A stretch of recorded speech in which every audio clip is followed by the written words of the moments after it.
અંકલેશ્વર નજીક national highway number 48 પર Rajpipla ચાકડી overbridge પર ટેમ્પો ટ્રક વચ્ચે સર્જાયેલ માર્ગ અકસ્માતમાં ટેમ્પો ચાલકનું કરુણ મોત નીપજ્યું હતું.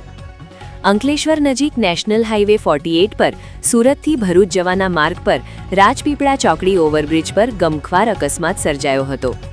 હાઈવા ટ્રક અને આઈસર ટેમ્પા વચ્ચે સર્જાયેલ અકસ્માતમાં રાજકોટના જેતપુરના ટેમ્પો ચાલક 40 વર્ષીય રફીક મોહમ્મદ સોરાનું ગંભીર ઈજાના પગલે ઘટના સ્થળે જ મોત નીપજ્યું હતું.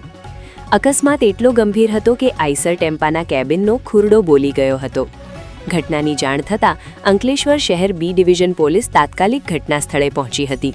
પોલીસે અંકલેશ્વર ડીપીએમસી ફાયર વિભાગના જવાનોની મદદથી ભારે જહેમત બાદ કેબિનમાં ફસાયેલા આઈસર ચાલક રફીકનો મૃતદેહ બહાર કાઢી પોસ્ટમોર્ટમ માટે ખસેડ્યો હતો. અકસ્માત બાદ હાઈવા ટ્રકનો ચાલક સ્થળ પરથી ફરાર થઈ ગયો હતો. શહેર બી ડિવિઝન પોલીસે ફરાર હાઈવા ટ્રક ચાલક વિરુદ્ધ ગુનો નોંધી વધુ તપાસ શરૂ કરી છે.